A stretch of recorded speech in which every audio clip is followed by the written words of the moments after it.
আপনারা হয়তো সকলে ইউটিউব বা ফেসবুকে দেখবেন, আজ থেকে 2 দিন আগে একটা ডিবেট হয়েছিল আল্লাহর অস্তিত্ব নিয়ে। इन्होंने कहा कि खुदा दुनिया बनाने से पहले 150 साल पहले या करोड़ों साल पहले क्या कर रहा था। अरे हजरत, मैं जवाब दे देता हूँ, आप हमारे रिस्पेक्टेड पर्सनालिटी हैं, अगर आप नहीं होते तो मैं ऐसे एंटरटेन ही नहीं करता।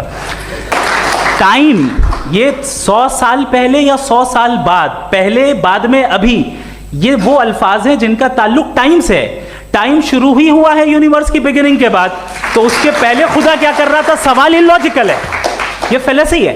यानी आप ये कह रहे हैं कि यूनिवर्स के बनने से पहले खुदा क्या कर रहा था, टाइम के बनने से पहले, पहले का ताल्लुक टाइम से, टाइम उस वक्त था ही नहीं, तो ये सवाल ही इनवैलिड है। একটি নাস্তিক যার নাম হচ্ছে জাবেদ আক্তার, যার নাম জাবেদ আক্তার, এ হচ্ছে নাস্তিক। এ আল্লাহকে বিশ্বাস করে না, অন্যান্য ধর্মের কোন খোদাকে সে বিশ্বাস করে না। অবশ্যই ইন্নাদ-দীনা ইনদাল্লাহিল ইসলাম, আল্লাহর কাছে মনোনীত ধর্ম হলো ইসলাম। তো ইসলামে থাকতে গেলে আল্লাহর প্রতি ঈমান নিয়ে আসার দরকার আছে না নাই? আপনারা কথা বলছেন নাকি? ছেড়ে দেবো আমি একটু? সুবহানাল্লাহ, এই যে সামনে আছো তোমরা একটু কথা বলো আমার সঙ্গে। যারা মুখে লকডাউন মেরে দিয়েছে, লকডাউন মেরে দেখ, মুখে সমস্যা নেই। আল্লাহর প্রতি আমাদের ঈমান ও বিশ্বাস নিয়ে আসার দরকার আছে বিরাদরান ইসলাম। তো কিছুদিন আগে একটা ডিবেট হলো দিল্লির সরজমিনে, যে আল্লাহর অস্তিত্ব সম্পর্কে নাস্তিক যার নাম হচ্ছে জাবেদ আক্তার, এ আল্লাহর অস্তিত্বের উপরে বিশ্বাস রাখে না, বলে আল্লাহ নাই, আল্লাহর উপরে বিশ্বাস করা যাবে না। আর আল্লাহর অস্তিত্বের উপরে একজন ইসলাম থেকে মুসলমান যার নাম হচ্ছে মুফতি শামাইল নাদভী, এ যে মাসলাকেরই হোক না কেন, যখন খোদার উপরে আওয়াজ উঠেছে, যখন আল্লাহর অস্তিত্বের উপরে আওয়াজ উঠেছে, তো এই ব্যক্তির সঙ্গে সঙ্গে চ্যালেঞ্জ অ্যাকসেপ্ট করেছে যে না, আমি এটা প্রমাণ করব যে না, আল্লাহ আছে। জোরে বলুন সুবহানাল্লাহ, আল্লাহ আছে। তো ডিবেটটা আমিও শুনছিলাম, আমিও দেখছিলাম। মিডিলে একজন বসেছিল, দুই দিকে, একদিকে ছিল জাবেদ আক্তার যে নাস্তিক, আর একদিকে ছিল মুফতি শামাইল নাদভী যে হচ্ছে আস্তিক। দুজনের মধ্যে ডিবেট হচ্ছে। তো আমি একটা থ্রু আপনাদেরকে বলি, তার মধ্যে কথোপকথন হতে হতে যে নাস্তিক সে বলছে যে আল্লাহ যদি থাকে তো দুনিয়া সৃষ্টির পূর্বে, দুনিয়া সৃষ্টির পূর্বে আল্লাহ কোথায় ছিল, আল্লাহ তখন কি করছিল, আল্লাহ যদি থাকে অতদিন কোথায় ছিল, কি করছিল? কথা বুঝতে পারছেন? এমন যখন প্রশ্ন করেছে, তো মুফতি শামাইল নাদভী এ আপনার উত্তরটা এইভাবে দিয়েছেন, খুব সুন্দর, যে না, আল্লাহ পাক, আল্লাহ তাআলা পৃথিবী সৃষ্টি করেছেন, ঠিক কি না? পৃথিবী সৃষ্টি করেছেন। আচ্ছা বলুন তো, সময় কয় প্রকার? 3 প্রকার। সময় 3 প্রকার, জামানা 3 কিসম পর है, আমরা পড়েছি মাদ্রাসাতে। সময় হচ্ছে 3 প্রকার, একটা হচ্ছে অতীত, একটা হচ্ছে বর্তমান, আর একটা হচ্ছে কি ভবিষ্যৎ, একটা কি ভবিষ্যৎ। তো এই 3টে হচ্ছে সময়। আচ্ছা বলুন তো, সময় তৈরি হলো কখন? দুনিয়া সৃষ্টির পরে না সৃষ্টির আগে সময় তৈরি হয়েছে? সময়, টাইম, এই যে আগে, বর্তমান, পরে, এই টাইম তো শুরুই হয়েছে দুনিয়া সৃষ্টির পরে। তো দুনিয়া সৃষ্টির আগে সময় তো ছিল না, তাহলে আল্লাহর সঙ্গে সময়ের তাল্লুক নাই। যে দুনিয়া সৃষ্টির পূর্বে আল্লাহ কি করছিল, এই প্রশ্নটাই হচ্ছে বেকার। এই প্রশ্নটাই বেকার। কেন? কারণ দুনিয়া সৃষ্টির পূর্বে আল্লাহ কোথায় ছিল, কোথায় আর কি করছিল? করছিল বললে তো অবস্থা আসবে, কি করেছিল বললে তো অতীত আসবে, আর কি করবে বললে তো বর্তমান আসবে। আর 3টে সময় তো শুরু হয়েছে দুনিয়া সৃষ্টির পূর্বে। তাহলে আল্লাহ কি করছিল, এই প্রশ্নের সঙ্গে দুনিয়ার সময়ের সঙ্গে কোনো সম্পর্ক আছে? জোরে বলুন, আছে? নাই। তো এই যখন উত্তর দিয়ে দিল সে মুফতি শামাইল নাদভী, নাস্তিকের জুবানটা যেন বন্ধ হয়ে যায়। এবং পরিশেষে প্রায় 1-1.5 ঘন্টা ডিবেট হতে হতে হতে হতে আলহামদুলিল্লাহ নাস্তিক মুখ থুবড়ে যে জাবেদ আক্তার নাস্তিক ছিল, ওর কাছে কোনো আর উত্তর থাকলো না। সেই ব্যক্তি পরাজিত হয়ে আলহামদুলিল্লাহ আল্লাহর অস্তিত্বের উপরে ইসলামের বিজয় হয়েছে। জোরে বলি সুবহানাল্লাহ। ইসলামের বিজয় হয়েছে। প্রথমত আমার এটা দেখার দরকার নাই যে সে হানাফি কি, ফারাজি কি, দেওবন্দি কি, আহলে হাদিস কি, কোন মাসলাকের মানুষ। আগে সর্বপ্রথম আমরা এটা দেখবো যে আল্লাহর অস্তিত্বের উপরে যখন আঘাত আসলো, আরে যদি আল্লাহর অস্তিত্বই না থাকে আমরা দল ও মত পথ নিয়ে কি করব? ঠিক না? আগে আল্লাহর অস্তিত্বের রক্ষা করতে হবে। তো অস্তিত্ব নিয়ে আল্লাহ পাক আল্লাহ তাআলার অস্তিত্বের উপরে যখন প্রশ্ন আসলো, আলহামদুলিল্লাহ মুসলমানদের মধ্যে সেই ব্যক্তি মুফতি শামাইল নাদভী, সেই ব্যক্তি যখন চ্যালেঞ্জ অ্যাকসেপ্ট করে আল্লাহর অস্তিত্ব আছে, আল্লাহ আছে, এটাকে প্রমাণ করে দিয়েছে। আপনাদের যদি শোনার ইচ্ছা হয় তাহলে আপনারা ডিবেট আপনারা লিখবেন, এমনটা লিখেই আপনারা সার্চ করবেন যখন ইউটিউবে বা 786 জামালি মিডিয়া এই চ্যানেলে ভিডিওটি আপলোড হবে, এর ডেসক্রিপশনের লিংকটা দিয়ে দেওয়া হবে, আপনারা দেখে নেবেন সুন্দরভাবে এই ডিবেটটি। আলহামদুলিল্লাহ আপনাদের অবশ্যই আল্লাহর প্রতি আরো দৃঢ় বিশ্বাস চলে আসবে। একবার জোরে বলি সুবহানাল্লাহ, আর একটু জোরে বলি সুবহানাল্লাহ। তো যাই হোক, যেটা আমি বলছিলাম, কাবা ঘরের বিরোধিতা এখন করার পরেও সঙ্গে সঙ্গে আযাব আসে না, এই জন্য যে আমার নবী সাল্লাল্লাহু আলাইহি ওয়াসাল্লাম আল্লাহর কাছে দোয়া করে দিয়েছেন। জোরে বলি সুবহানাল্লাহ। আল্লাহর কাছে দোয়া করেছেন যে আল্লাহ আমার গুনাহগার উম্মত যতই পাপ করুক আর যতই গুনাহ করুক না কেন, তুমি তাকে কষ্ট দেবে না, তুমি তাকে আযাব দেবে না গো আল্লাহ। আল্লাহ পাক আল্লাহ তাআলার কাছে আমার নবী পাক সাল্লাল্লাহু তাআলা আলাইহি ওয়াসাল্লাম দোয়া করে দিয়েছে। কিন্তু বাবাজি আমার 1000 বছর আগে যখন কাবা ঘর ধ্বংস করব বলেছে, আব্বাজি আমার কাবা ঘর যখন ধ্বংস করব বলেছে, মক্কাবাসীদের কি যখন কতল করে দেব বলেছে, দরদি সঙ্গে সঙ্গে নাক দিয়ে কান দিয়ে আজ যেন মুখ দিয়ে রক্ত আবর্জনা বেরোতে শুরু করেছে। রে আমার সোনা মানিক, আর এমন আবর্জনা বের হয় কেউ যেন তার কাছে প্রবেশ করে না, তার কাছে কেউ যেন ফিরতে চায় না, কারণ তার কাছে যদি কেউ বসে তাহলে হয়তো তারও সেই রোগটা হয়ে যেতে পারে। এ বাবাজি আমার সোনা মানিকেরা, এই জন্য ওই বাদশার কাছে কেউ আসে না। এমত অবস্থাতে আপনার তার সঙ্গে যেই 12,000 আলেম ওলামা আর ডাক্তার এসেছিল, কয় হাজার মনে আছে? 12,000 ডাক্তার এবং আলেম এসেছিল। সমস্ত ডাক্তার মিলে সবাই মিলে যেন দেখতেছে, কেউ কিন্তু তার চিকিৎসা খুঁজে পায় না, কেউ যেন তার ট্রিটমেন্ট খুঁজে পায় না। ওরে আমার সোনা মানিক, ট্রিটমেন্ট যখন পেল না, ওই আলেম ওলামাদের মধ্যে একজন মাওলানা, একজন আলিম যার নাম ছিল আলেমে রব্বানি, সেই আলেমে রব্বানি এবার বাদশার কাছে আসার পরে বাদশাকে যখন দেখে, বাদশাকে দেখার পরে বলতেছে, ওগো বাদশাহ, পৃথিবীর জমিনে ওরে আসমানে যদি কোনো রোগ হয়, যেই রোগ আসমান থেকে অবতরণ হয়, ওই রোগের চিকিৎসা কি জমিনে পাওয়া যাবে? পাওয়া যাবে না। আরে যেই রোগ আসমানি রোগ, যেই সমস্যা আসমানি সমস্যা, তাহলে চিকিৎসা যদি আমরা জমিনে খুঁজি পাবো? আমরা পাবো না। তো বাদশাকে তখন ওই আলিমে রব্বানি বলছেন, বাদশাহ হুজুর আপনি বলুন, আপনি কি মনে মনে কোনো খারাপ নিয়াত করেছেন? মনে মনে কোনো খারাপ উদ্দেশ্য কি আপনি নিয়েছেন? যদি কোনো খারাপ উদ্দেশ্য আপনি নিয়ে থাকেন, তো উদ্দেশ্যটা এখনই আপনি তওবা করে ওই খারাপ রাস্তা থেকে, খারাপ উদ্দেশ্য থেকে ফিরে আসুন। একটু জোরে হবে না সুবহানাল্লাহ? ওই খারাপ উদ্দেশ্য থেকে ফিরে আসুন।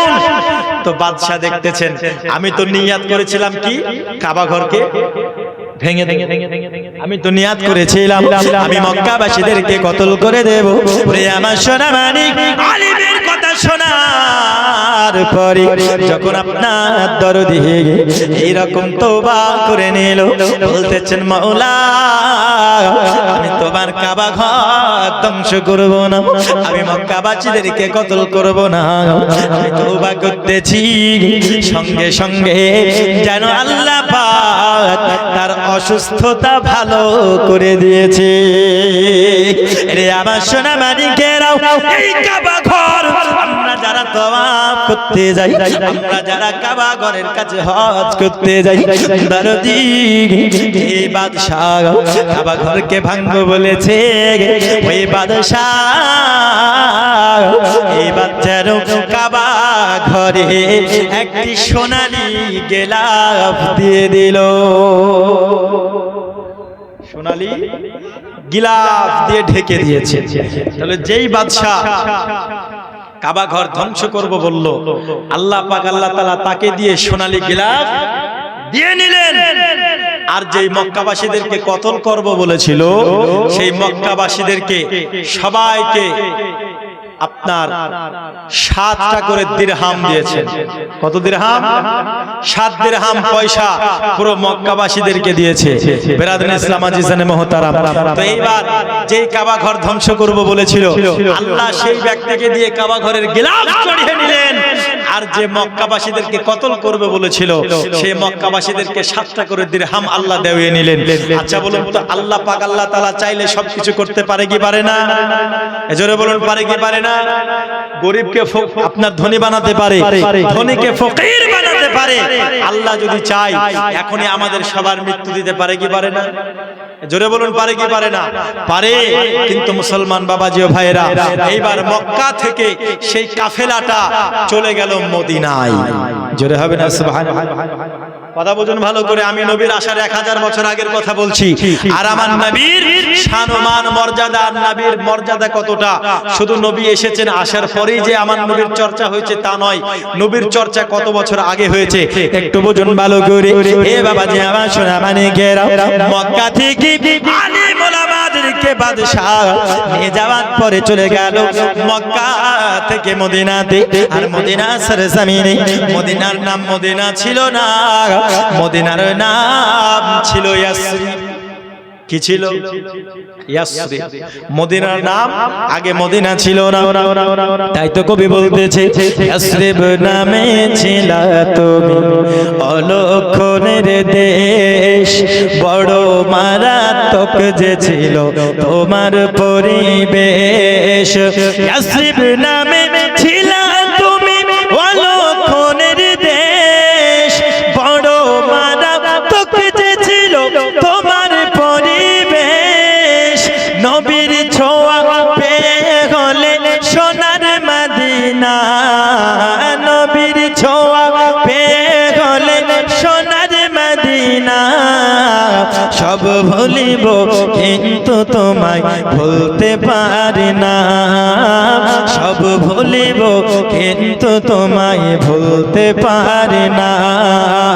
সোনার মদিনা আমার প্রাণের মদিনা, সব ভুলিব কিন্তু তোমায় ভুলতে পারি না।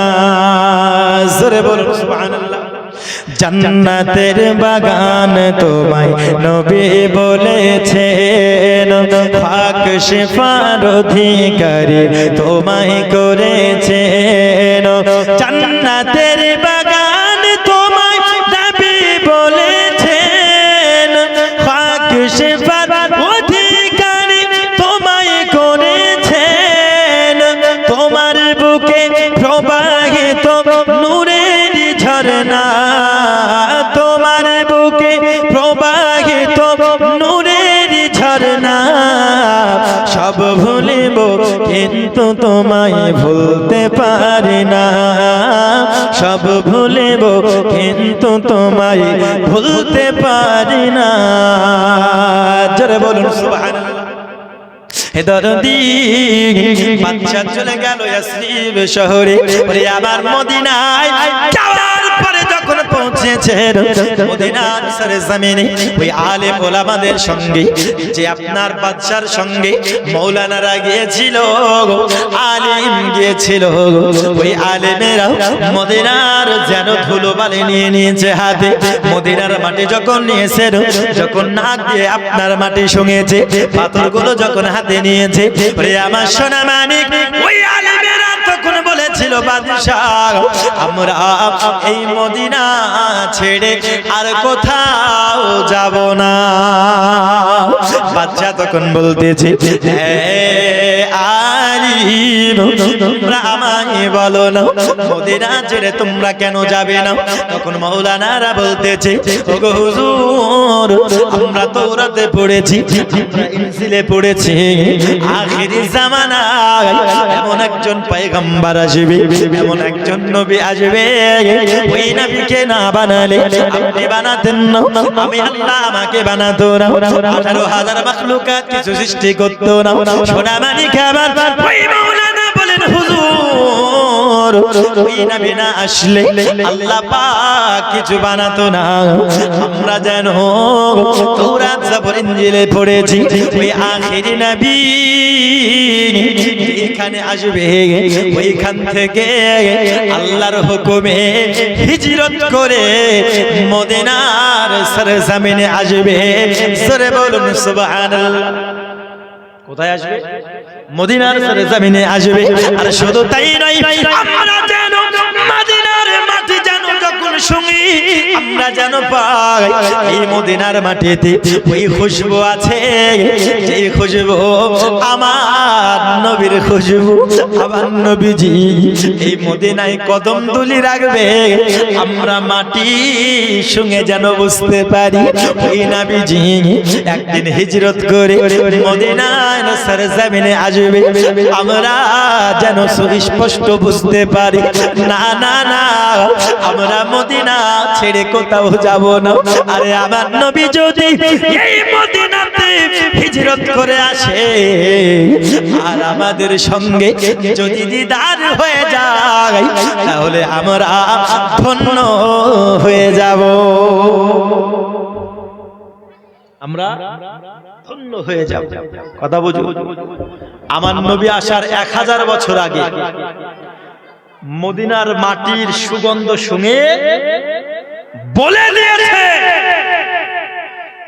যে এই মদিনাতে নবী মক্কা থেকে হিজরত করে মদিনাতে আসবেন। জোরে বলুন সুবহানাল্লাহ। হিজরত করে মদিনাতে আসবে। তো আমরা এই মদিনা ছেড়ে কোথাও যাব না, কারণ নবী যদি আসে নবীর সঙ্গে দেখা হবে। আর যদি আমরা বেঁচে থাকতে নবী না আসে, আমরা মারা যাওয়ার পরে আমরা এখানে দাফন তো হব।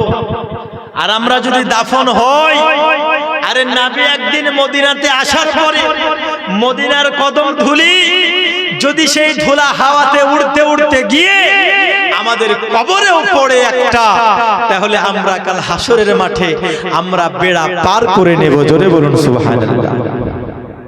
আমরা বেড়া পার করে নেব।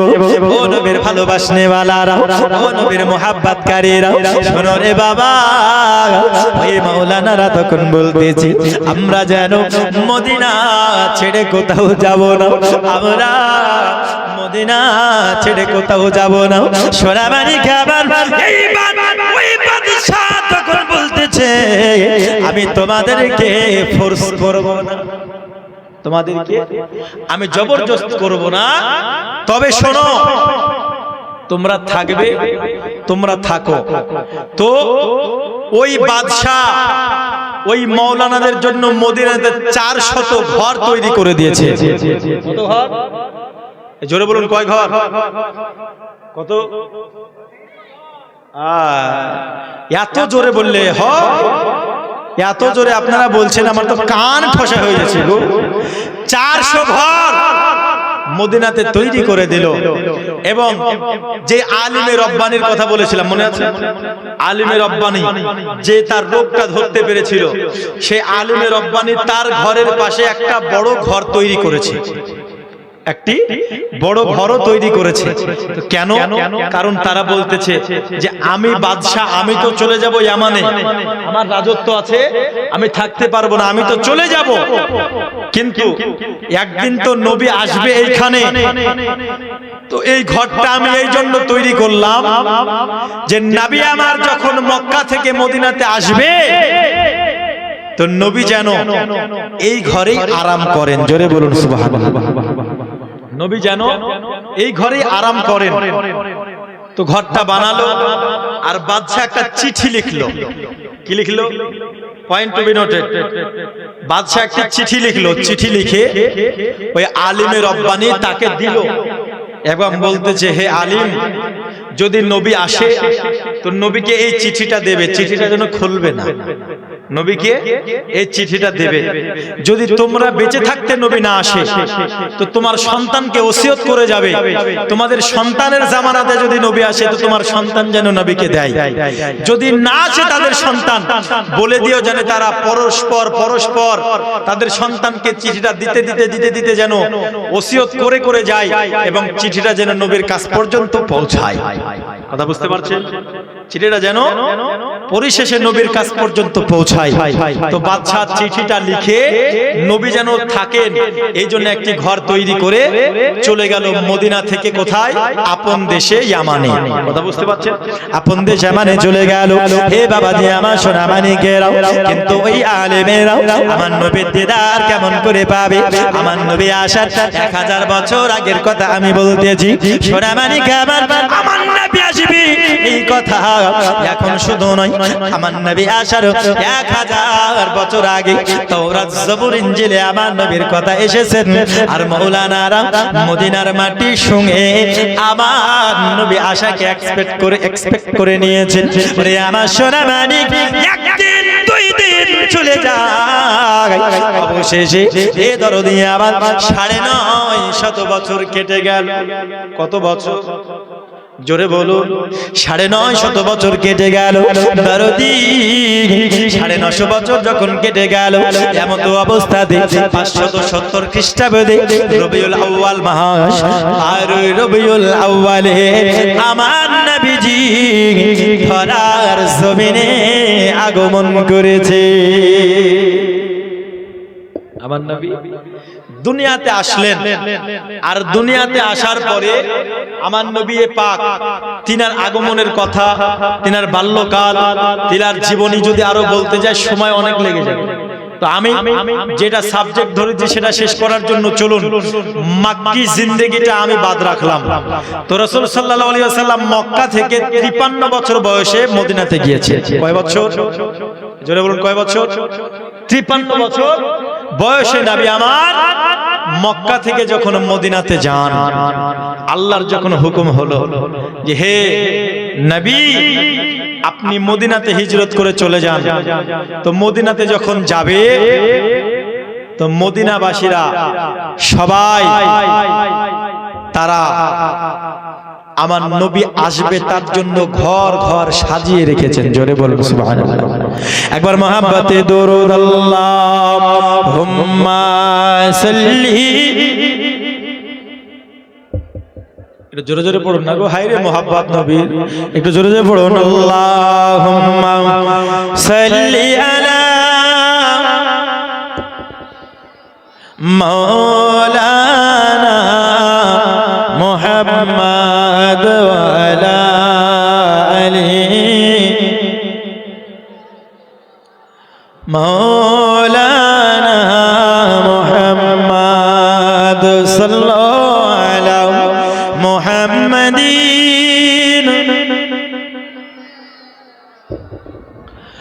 हरदम ज़बान से निकालो पाक नामे मोहम्मद, हरदम ज़बान से निकालो शफीना মুহাম্মদ। ও বাবাজি আমার সোনা মানিকেরা, এমত অবস্থাতে আমার নবী পাক সাল্লাল্লাহু তাআলা আলাইহি ওয়াসাল্লাম যখন মক্কা থেকে মদিনাতে হিজরত করে চলে যান, মদিনার সরজমিনে সমস্ত বাড়ি যেন আপনার সাজানো রয়েছে। বলে কেন কেন কেন? কারণ জগৎগুরু হাবিবুল্লাহ মক্কা ছেড়ে আজকে মদিনার সরজমিনে আসতেছে। আমাদের মধ্যে চিরস্থায়ী থাকবে ওই নবী, আমাদের মধ্যে আসতেছেন যে নবী আল্লাহর নবী, যে নবী কুল কায়নাতের নবী, যে নবী আমার আপনার নবী। আরে ওই নবীকে না যদি বানানো হতো, আল্লাহ পাক কিছুই বানাতেন না। ওই নবীজি মক্কা ছেড়ে মদিনায় চলে আসতেছেন, আমাদের মধ্যে থাকবে। ওরে মদিনাবাসীরা, তোমরা সারা মদিনা তোমরা সাজিয়ে নাও। ওরে আমার দরদি, প্রত্যেকটা ঘর যেন সাজানো, প্রত্যেকটা ঘর যেন সাজানো হয়েছে। সবাই মনে করতেছেন আমার নবীজি আজকে মদিনার সরজমিনে আসতেছে। সবার বাড়িতে মিষ্টি খাবার তৈরি করা হয়েছে, তার কারণ সবাই আশা, কারণ আমার নবীজি হয়তো আমার বাড়িতে আসবে, আমার নবীজি হয়তো আমার দাওয়াত গ্রহণ করবে। ওরে পুরো মদিনা প্রত্যেকটা অলি-গলি আমার নবীর আগমনের খুশিতে সাজানো হয়েছে। আজকে যারা বলে আমার নবীর আগমনে সাজানো যাবে না, আজকে যারা বলে আমার নবী আসাতে খুশি মানানো যাবে না, আমি তাদের উদ্দেশ্যে বলি বাবা, পুরো মদিনার সরজমিনে প্রত্যেকটা বাড়ি সাজানো, অলি-গলি সাজানো। শুধু তাই নয়, সবাই মনে করতেছে হয়তো আমার বাড়িতে আমার দরদি নবী দাওয়াত গ্রহণ করবে, আমার বাড়িতে খাবে, তাই আমার প্রত্যেক ঘরে মিষ্টি খাবার তৈরি করা হয়েছে। কিন্তু বাবা আমার নবীজি যখন এসেছে মদিনার সরজমিনে, সবাই যেন গলি-গলিতে যেন আপনার নবীর জন্য অপেক্ষা করে আমার নবীকে দেখবে। মহিলারা বাড়ির ছাদের উপর থেকে যেন দেখতেছে আমার নবীকে দর্শন করবে। শুধু তাই নয় রে বাবা, সবাই যেন এমন অপেক্ষা করেছে। ওরে ছোট ছোট বাচ্চারা মদিনার অলি-গলিতে আপনার ঘোরাঘুরি করতেছে আর বলতেছেন তলা আল বদরু আলাইনা সানিয়াতুল বিদাই ওয়াজাবা শুকরু আলাইনা মাদা লিল্লাহি দাঈ। দেখো দেখো দেখো, আখির জামানার পয়গম্বর আজকে আমাদের মধ্যে যেন আসতেছে, আমাদের মধ্যে থাকবে। চলো চলো চলো, আমরা সবাই তাকে ওয়েলকাম জানাবো, আমরা সবাই খুশি বাবা। আর আমরা নবীর আগমনের কারণে খুশি না বেজার? এজোরে বলুন, নবী আসার কারণে আমরা খুশি না বেজার? আমরা খুশি। আরে যারা খুশি হবে তারা বাড়ি ঘর সাজাবে, আর যারা বাড়ি ঘর সাজাবে মদিনার সাহাবাদের সুন্নাত পালন করবে। জোরে বলুন সুবহানাল্লাহ। যারা বাড়ি ঘর সাজাবে তারা মদিনার সাহাবীর সুন্নাত পালন করবে। যারা নবীর আগমনের খুশিতে বাড়িতে মিষ্টি খাবার তৈরি করবে, তারা মদিনার সাহাবার সুন্নাত পালন করবে। আজকে যারা বলে যে না, নবী আসলে আমাদেরকে যেগুলো করি, ঘর সাজাই, আমরা জুলুস বের করি। আরে জুলুস মদিনায় অলিতে গলিতে সবাই জুলুস করেছে যে রে নবী এসেছে, নবী এসেছে, চলো চলো চলো। জোরে বলুন সুবহানাল্লাহ। তো নবীর যারা খুশি হবে আশাতে রবিউল আউয়াল আমরা পালন করি। মিশকাত শরীফের হাদিস, সাহাবায়ে কেরামেরা মদিনার আনসারী সাহাবা তারা করেছে। আচ্ছা বলুন তো, যদি মিষ্টি খাবার করা হারাম হতো, যদি ঘর সাজানো হারাম হতো, নবী মদিনাতে গিয়ে নিষেধ করতেন কি করতেন না?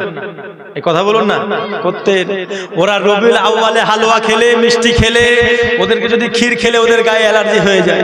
কথা বুঝতে পারেন না? খতম করা যাবে না, চল্লিশা করা যাবে না, দাওয়াত পড়ে কি হবে, কোরআন খানি করে কি হবে।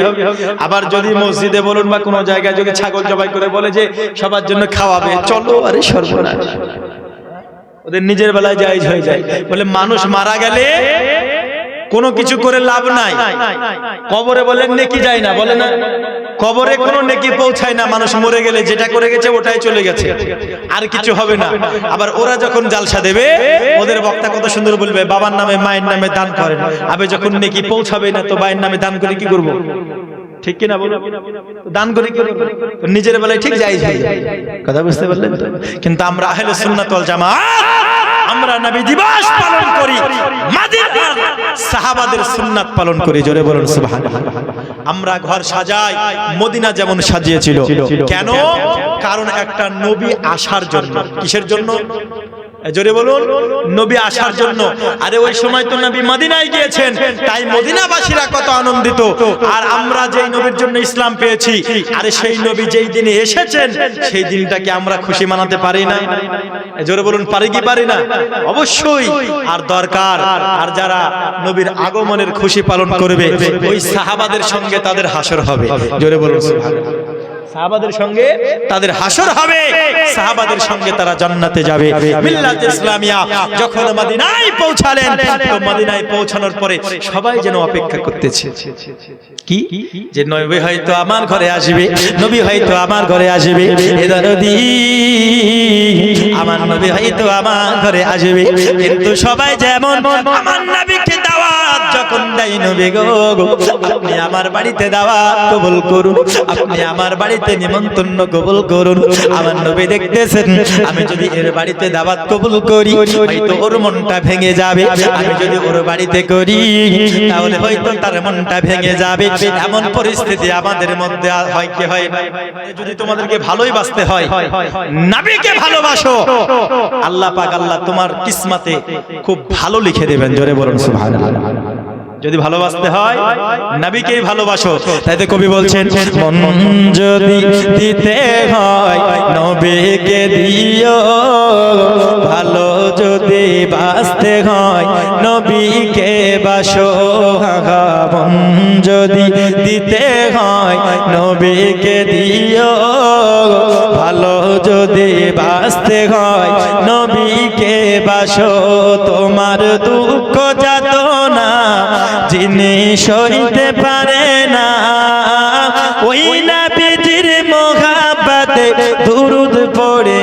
ও মন যদি দিতে হয় নবীকে দিও, ভালো যদি বাসতে হয় নবীকে বাসো। আমার নবী বলেছিলেন, আমি আমার উটনীকে ছেড়ে দেব, আমি যেটার উপরে সাওয়ার হয়ে এসেছি আমি আমার সাওয়ারিকে ছেড়ে দেব তার লাগাম। আমার উটনী যেই বাড়ির সামনে গিয়ে থামবে আমি নবীজি ওই বাড়িতে বিশ্রাম নেব। জোরে বলুন সুবহানাল্লাহ। কথা বোঝা গেল? যেটার পিঠে চড়ে আমার নবী এসেছিলেন ওটাকে ছেড়ে দেবে ওই সাওয়ারি, ওই আপনার উটনি যেই বাড়িতে গিয়ে থামবে ওই বাড়িতে আমার নবী বিশ্রাম নেবে। ওরে আমার সোনা মানিকেরাও, আমার নবীজি ওই উটনির লাগাম যখন ছেড়ে দিয়েছেন হঠাৎ করে উটনি যেন চলতে থাকে আর সবাই আমার উটনির পিছু নিতে থাকে। বলে কার বাড়িতে গিয়ে থামে আমরা দেখব। আর বলতেছে দেখো দেখো দেখো কার ভাগ্যটা ভালো হবে, কার ভাগ্যটা ভালো হবে, কার বাড়ির সামনে গিয়ে উটনিটা থামবে। এইরকম পজিশন কার ভাগ্য ভালো হবে, কার বাড়ির সামনে গিয়ে উটনিটা থামবে এটাই দেখবো। আর যার বাড়িতে থামবে সে বাড়িতে নবী যাবে, আর যার বাড়িতে নবী যাবে তার মতন ভাগ্যবান কেউ থাকবে? তার মতো ভাগ্যবান কি আর হয় কেউ? আর হয় না। আমার ছোট্ট কুটিরে যদি আমার নবী আসে তাহলে আমার মতো ভাগ্যবান আর কেউ হলো? নবী যখন উটের লাগাম, আপনার উটনির লাগাম ছেড়ে দিল, তো উট যখন যায় আস্তে আস্তে যেতে যেতে যেতে যেতে ওই বাড়ির সামনে গিয়ে থামলো। যেই বাড়িটা, কথা বলুন ভালো করে, যেই বাড়িটা 1000 বছর আগে ইয়ামানের বাদশা নবী যেন বিশ্রাম করেন তার জন্য একটা ঘর তৈরি করেছিল, মনে আছে আপনাদের? মনে আছে গো? একটি ঘর তৈরি করেছিল আর আমার নবীর উটনিটা সেই ঘরের সামনে গিয়েই বসেছে। জোরে বলুন সুবহানাল্লাহ। কতটা মিল দেখুন।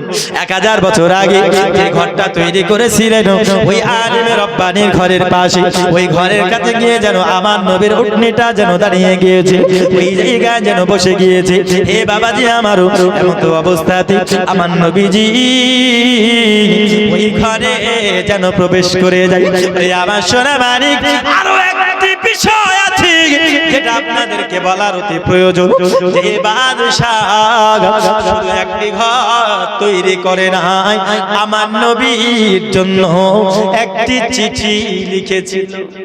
লিখেছিল না? একটি চিঠিও লিখেছিল, কিন্তু জানার বিষয় হলো ওই চিঠিতে কি লেখা ছিল, তাই না? ওই চিঠিতে কি লেখা ছিল বলবো? বলতে হবে অবশ্যই। কারা কারা শুনবেন না হাত তুলেন তো। বলছে হুজুর আর ঠকছি না, আরে এমনও তো হাত তুলছে না, তাইলে বলে লাভ নাই। কারা কারা শুনবেন একটু মুহাব্বতে দরুদ শরীফ আল্লাহুম্মা সাল্লি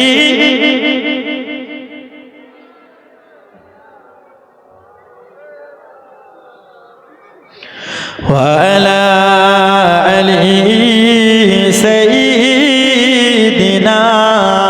ওয়ালা আলি। বিশ্ব জগৎ ঘুরলে যার জোড়া পাবে না, আমার নবীর মতো আর নবী হবে না। জোরে বল। হায় হায় হায়, এইসব গজল টজল যদি আমরা বাইরে বলি আমাদেরকে টাকা দিয়ে লোড করে দেয় খুশিতে। তো নোটও তো আপনারা দিচ্ছেন, তো ভোটটা তো দেন, ভোটও তো আপনারা দিচ্ছেন, তাহলে কি করে হবে গো? একটু জোরে বলুন না সুবহানাল্লাহ। বিশ্ব জগৎ ঘুরলে যার জোড়া পাবে না, আমার নবীর মতো আর নবী হবে না, আমার নবীর মতো আর নবী হবে না। কোথায় গেলে পাবো বলো এমন দয়ার নবী, যিনার হাতে রোজ হাসরের জান্নাতের চাবি কাঠি। আরো জোরে হবে না সুবহানাল্লাহ। কোথায় গেলে পাবো বলো এমন দয়ার নবী, যিনার হাতে রোজ হাসরের জান্নাতের চাবি কাঠি। ওগো সেই নবীজি ধরাই এসে দিলেন খোদার ঠিকানা, সেই নবীজি ধরাই এসে দিলেন খোদার ঠিকানা, আমার নবীর মতো আর নবী হবে না, আমার নবীর মতো আর নবী হবে না। ওগো বিশ্ব জাহান ঘুরলে যার জোড়া পাবে না, বিশ্ব জাহান ঘুরলে যার জোড়া পাবে না, আমার নবীর মতো আর নবী হবে না, আমার নবীর মতো আর নবী হবে না। জোরে বলো, আরো জোরে। হাসছে আকাশ, খেলছে বাতাস, গাইছে পাখি নবীর নাম, আপন ধ্যানে গাইছে তারা, দেখো তারা শুভ শাম। হাসছে আকাশ, খেলছে বাতাস, গাইছে পাখি নবীর নাম, আপন মনে খোদার ধ্যানে পড়ে তারা শুভ শাম। ওগো সেই নবীজির আশিক মোরা সুবহানাল্লাহ বলি না। একটু বলো না সুবহানাল্লাহ, আরেকটু জোরে সুবহানাল্লাহ। ওগো সেই নবীজি ধরাই এসে দিলেন খোদার ঠিকানা, আমার নবীর মতো আর নবী হবে না, আমার নবীর মতো আর নবী হবে না। আমার নবীর মতো কি নবী হবে? জোরে বলুন হবে, নবী হবে না। হেদারদি এমত অবস্থাতে আমার নবী পাক ওই বাদশার কৃত আপনার নির্মিত ঘরে যখন আপনার আশ্রয় নিয়ে নিলেন, আমার নবী পাক যখন আরাম করতেছেন, এমত অবস্থাতে আমার বাবাজি ওই বাদশা যে চিঠি লিখেছিলেন ওই চিঠিটা যেন পরস্পর চলে আসে, সন্তান বাই সন্তান ওসিয়তের মাধ্যমে চলে এসেছে, ওসিয়তের মাধ্যমে যেন সন্তান সন্তান চলে আসছে। এমতো অবস্থাতে পরিশেষে নবীর জামানায় এই চিঠিটা আবু আইয়ুব আনসারীর কাছে যেন পৌঁছেছে। জোরে বলুন না সুবহানাল্লাহ। কার কাছে? আবু আইয়ুব আনসারী, একজন সাহাবা। তো ওই ইয়ামানের বাদশার সেই চিঠি পরিশেষে ওসিয়ত করতে করতে তার হাতে পৌঁছালো, এবং তার হাতে যখন পৌঁছিয়েছে তার একজন গোলাম ছিল যার নাম হচ্ছে আবু লাইলা। কি নাম? আবু লাইলা। যে লাইলা শুধু মেয়ের নাম হয় না গো, ছেলের নাম হয়। তো আবু লাইলা তাকে হুকুম দিল, সে আবু আইয়ুব আনসারী, হে আবু লাইলা তুমি চিঠিটা নাও, চিঠিটা নিয়ে তুমি নবীর কাছে গিয়ে দিয়ে এসো এবং বলবে যে এই চিঠিটা আপনার জন্য 1000 বছর আগে ইয়ামানের বাদশা লিখে দিয়েছে এবং আপনার কাছ পর্যন্ত পৌঁছানোর ওসিয়ত করে গেছে।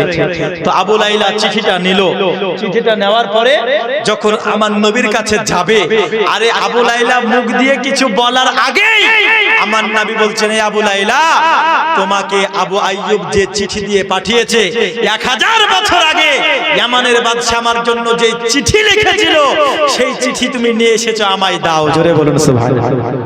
একটু জোরে হবে না সুবহানাল্লাহ? এ বলুন তো বাবা, নবীকে কি কেউ এখনো বলেছিল? এখনো কোনো কথাই বলেনি। আর আমার নবী পাক আগে থেকেই জেনে গেছেন যে আমার জন্য একটা বাদশা চিঠি লিখেছিল। আরে এটাই তো হলো ইলমে গায়েব। জোরে বলুন সুবহানাল্লাহ। আরে আমার নবী আগে কি ঘটেছে, এখন কি ঘটবে, পরে কি ঘটবে, এখন কি ঘটছে আমার নবী জানে কি জানে না? জোরে বলুন, জানে কি জানে না? আজকে অনেকে বলে যে না, নবী ভবিষ্যতের সংবাদ দিতে পারে না, নবী কি হয়েছে সেটা দিতে পারে না। আরে আদম থেকে ঈসা নবী পর্যন্ত আমার নবী সমস্ত বর্ণনা দিয়ে দিলেন। এটা কি অতীতের গায়েব না? এখন কি ঘটছে এটা তো সবাই জানছে। আরে ভবিষ্যতে হাসর মিজান পুলসিরাত হবে, মানুষ মারা যাবে, এগুলো হবে। আচ্ছা বলুন, এগুলো কি ভবিষ্যতের গায়েব না? গায়েব। তারা হাসর মিজান পুলসিরাতকে বিশ্বাস করে কিন্তু নবীর ইলমে গায়েবকে বিশ্বাস করে না। এদের মতো বোকা কি আর আছে? এদের থেকে বোকা কি আর আছে? আমার নবী সে গায়েবে ক্ষমতা দিয়েছেন কে? জোরে বলুন, দিয়েছেন কে? যার নাম শুনিলে চমকে ওঠে দিল বেকারার হয়ে যায়, গায়েবী খবর দেনেওয়ালা এলো রে মক্কায়। জোরে হবে না সুবহানাল্লাহ? আমার বক্তব্য শেষের দিকে নিয়ে যাচ্ছে, তবে ছন্দে ছন্দে যেহেতু মিলে যাচ্ছে একটা ছন্দ বলে দিই, ভালো লাগছে তো না বলবো? যার নাম শুনিলে চমকে ওঠে দিল বেকারার হয়ে যায়, গায়েবী খবর দেনেওয়ালা এলো রে মক্কায়, গায়েবী খবর দেনেওয়ালা এলো রে মক্কায়। আসসালামু আলাইকা আসসালাম হাবিবে খোদা, আমি তোমার প্রিয় গোলাম, না করো জুদা। জোরে বলুন সুবহানাল্লাহ। আসসালামু আলাইকা আসসালাম হাবিবে খোদা, আমি তোমার প্রিয় গোলাম, না করো জুদা। হায়রে আমি তোমার প্রিয় গোলাম, আমি তোমার প্রিয় গোলাম, বান্দা রাখো প্রেম সুতাই, গায়েবী খবর দেনেওয়ালা এলো রে মক্কায়, গায়েবী খবর দেনেওয়ালা এলো রে মক্কায়। যার নাম শুনিলে চমকে ওঠে দিল বেকারার হয়ে যায়। জোরে বলো। গায়েবী খবর দেনেওয়ালা এলো রে মক্কায়, গায়েবী খবর দেনেওয়ালা এলো রে মক্কায়। দাওয়াত খাইতে গেলেন নবী জাবেরের ঘরে, জাবেরের ওই দুইটা ছেলে গিয়াছিল মরে। দাওয়াত খাইতে গেলেন নবী জাবেরের ঘরে, জাবেরের ওই দুইটা ছেলে গিয়াছিল মরে। হায়রে আল্লাহর কুদরতে দুই ভাই, আল্লাহর কুদরতে দুই ভাই জীবিত হয়ে দাঁড়ায়। গায়েবী খবর দেনেওয়ালা এলো রে মক্কায়, গায়েবী খবর দেনেওয়ালা এলো রে মক্কায়। আমার নবীজি বলার পূর্বে আগে থেকে বলতেছে, হে আবু লাইলা, আমার জন্য যে চিঠি লেখা হয়েছিল ওই চিঠি তুমি আমায় দাও। আবু লাইলা অবাক হয়ে গেলেন, বলেন নবীজি আমি তো আপনাকে কিছু বলি নাই। আমার নবীজি আগে থেকে বুঝতে পেরে গেছে। আবু লাইলা আর দ্বিতীয় কোনো প্রশ্ন করে নাই। ওগো নবীজি আপনি কি করে জানতে পারলেন? ওগো নবীজি আপনাকে তো এখনো বলি নাই, আপনি কেমন করে জানতে পেরেছেন? আবু লাইলা এইরকম কোনো কথা বলে নাই, তার কারণ সমস্ত সাহাবারা জানে আমার নবী গায়েবের সংবাদ জানে, কিন্তু এই কাঠমোল্লারা মানে না। সমস্ত সাহাবা এই আকীদা এবং বিশ্বাস যে আমার নবী যে গায়েব সংবাদ জানে, সেই ক্ষমতা আল্লাহ দিয়েছেন। আরে তারই জন্য নবী আমার জানতে পেরে গেছে, দ্বিতীয় কোনো প্রশ্ন করে নাই আবু লাইলা। সাহাবারা মেনেছে, কিন্তু আজকে কিছু মানুষ মানতে চায় না। কথা বুঝতে পারলেন না? কিছু মানতে চায় না গায়েব। আরে গায়েব তো দূরের কথা, কিছু বলছে নবী আবার আমারও মতো বলছে না, বলছে নবী আমারও মতো। আচ্ছা শয়তান কিন্তু সবার রূপ ধরতে পারে, স্বপ্নের মাধ্যমে এসে ধোঁকা দিতে পারে, পারে কি পারে? ধোঁকা দিতে পারে। আপনার স্বপ্নে আমার রূপ ধরে এসে আপনাকে ধোঁকা দিতে পারে কি পারে না? পারে। কিন্তু হাদিস শরীফে এসেছে যে যেই ব্যক্তি স্বপ্নের মাধ্যমে নবীকে দেখলো, সুতরাং হাকিকাতে সে নবীকেই দেখলো, তার কারণ শয়তান নবীর রূপ ধরতে পারে না। জোরে বলুন সুবহানাল্লাহ। শয়তান নবীর রূপ ধরতে পারে না, বাকি সবার রূপ ধরে শয়তান ধোঁকা দেয়। তো শয়তান রূপ ধরতে পারে না কেন? তো শয়তান বলছে যে আমি নবীর রূপ ধরতে পারে না এই কারণে যে আমি নবীর মতো নয়। বুঝতে পারলেন না? আমি নবীর মতো নয় যে আমি নবীর সূরত ধরতে পারবো। শয়তানও জানছে যে আমি নবীর মতো নাই, শয়তান মানছে। কিন্তু আজকে কিছু মানুষ আছে যারা বলছে নবী আমার মতো, বুঝতে পেরে শয়তানেরও বড় ভাই। শয়তান মানছে যে না আমি নবীর মতো নাই, নবী আমার মতো নয়, আমিও নবীর মতো নয় যে নবীর রূপ ধরতে পারবো। তো শয়তানও এটা বিশ্বাস করে নবী আমার মতো নয়, কিন্তু কিছু মানুষ বলছে যে না নবী আমার মতো। তাহলে এরা শয়তানকেও ওভারটেক করে দিয়েছে। বুঝতে পারলেন না? শয়তানকেও ওভারটেক করে দিয়েছে। তাহলে এরা যে বড় দুপায়ী আর বড় মানুষ রূপে শয়তান। এমনও মানুষ আছে না নাই যারা গায়েবের প্রতি বিশ্বাস রাখে না, যারা আউলিয়ার প্রতি বিশ্বাস রাখে না, যারা নবীর হাজির ও নাজিরের প্রতি বিশ্বাস রাখে না, যারা নবীকে নূর মানে না, আরে যারা নবীর আগমন দিবস রবিউল আউয়াল পালন করে না, নবীর ফাতিহা খানকে বিশ্বাস করে না, তারা কিছু করতে হবে না, শুধু 5 ওয়াক্ত নামাজ পড়ো আর আল্লাহকে ডাকো, আল্লাহ তোমাকে ক্ষমা করে দেবে। কিন্তু আল্লাহ বলছেন যে আমার ইত্তেবা করতে হলে কুল ইন কুনতুম তুহিব্বুনাল্লাহা ফাত্তাবিউনি ইউহিব্বুকুমুল্লাহ, যে আমার ইত্তেবা করতে হলে আমার নবীকে আগে ভালোবাসতে হবে। আর নবী ছাড়া আল্লাহকে পাওয়া যাবে? জোরে বলুন, পাওয়া যাবে? তাহলে ওই যে মানুষ যারা নবীর প্রতি বিশ্বাস ভরসা আকীদা সঠিক না রেখে শুধু আল্লাহ আল্লাহ করে চলে যায়, কাল হাসরের মাঠে আল্লাহ আল্লাহ আল্লাহ আল্লাহ করবে, লা ইলাহা লা ইলাহা লা ইলাহা লা ইলাহা ইল্লাল্লাহ করে জিকির করতে করতে যখন যাবে, ফেরেশতারা লাথি মেরে জাহান্নামে ঢোকাবে। বলে কেন?